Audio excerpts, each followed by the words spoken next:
Hello, fellow crafters. Welcome to Home Buddy. In 1944, the L. Nachman & Sons Company registered a patent for a new dress based on a wraparound apron that was popular at the time. The new item was a dress you could get both in and out of in 3 simple steps. Wrap the dress around yourself, button the back, and tie the waist. This new item was dubbed the Swirl dress and went on to become a popular staple item of mid-century fashion. The moment I first saw this vintage advertisement for a swirl dress, I knew I had to make one. You can actually find exigent swirl dresses online, but they're a lot more expensive and they're more delicate, and I kind of felt like the whole point of a swirl dress, as it was originally marketed, was that it was this easy, ready-to-wear dress that you kind of just put over anything when you're just doing housework, need to make a quick errand before you come back in. And the other aspect was that the swirl dress was so popular among so many women that they made patterns from it at the time. So there were all of these different pattern companies that actually made swirl dress patterns so that the woman who couldn't necessarily afford to get it ready-made could make it themselves at home. So it just felt like the best way of doing it for me, cheaper, and I actually get a dress that I'm gonna be wearing regularly as opposed to just keeping in my closet.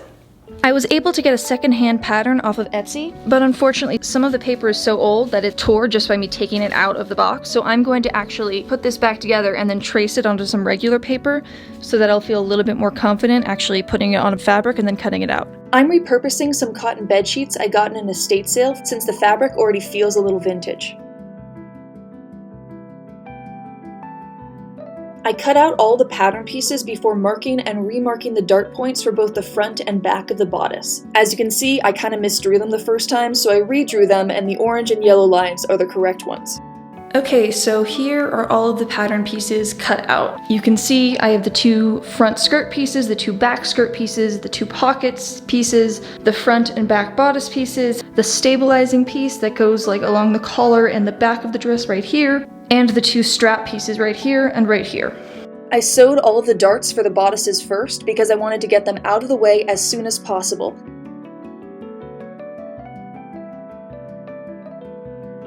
Then I lined up and pinned the front bodice panels wrong side together and sewed them into one single bodice piece. I then did the same with the 2 front skirt pieces before attaching the inner pocket liners at the edge.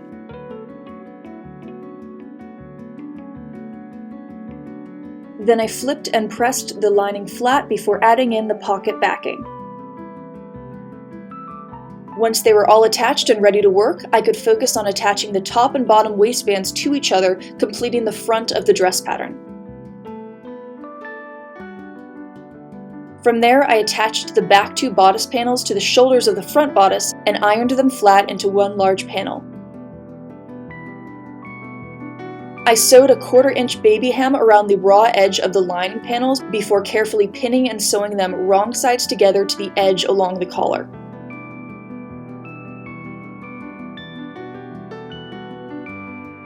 Be sure to clip the edges before you turn the lining right side out because they will not lay flat if you don't finesse them.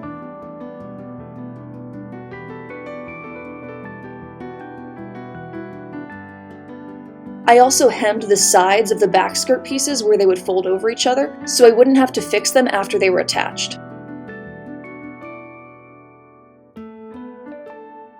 Inserting the waistbands into the back pieces of the garment was definitely the most time-consuming part of the project because the pattern instructions were designed for someone who is way more competent at sewing than I am. I ended up spending about a day figuring out exactly how everything was supposed to piece together, and once I did that, I could sew the back pieces sides to the front sides of the dress, leaving a small gap on the left side of the garment where the back tie would pass through.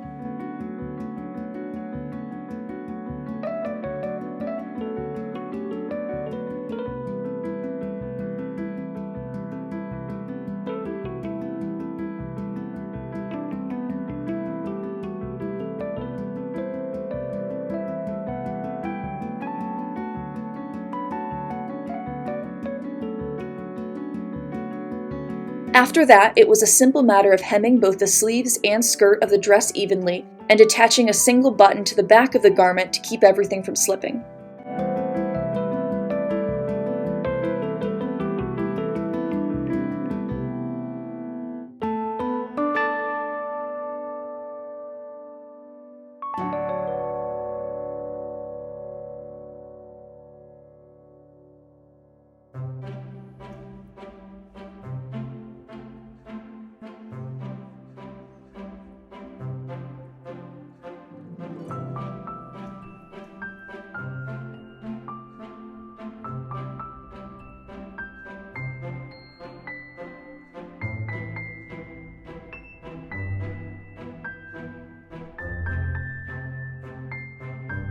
And with that, my 1950s swirl dress was complete. I wanted to show myself getting dressed in this video because I think the whole appeal of the dress is how easily you can get changed in and out of it. Like, imagine how cool it must have been in the 1950s to hear someone ring your doorbell and be able to change from your cleaning clothes into something respectable in less than a minute. Obviously, the dress doesn't have that perfectly tailored fit that you see in magazines and fashion prints, but I love how it shows the more casual side of 1950s fashion, because not everyone was wearing a hat, gloves, and a set of pearls every time they needed to make a quick run over to the grocery store.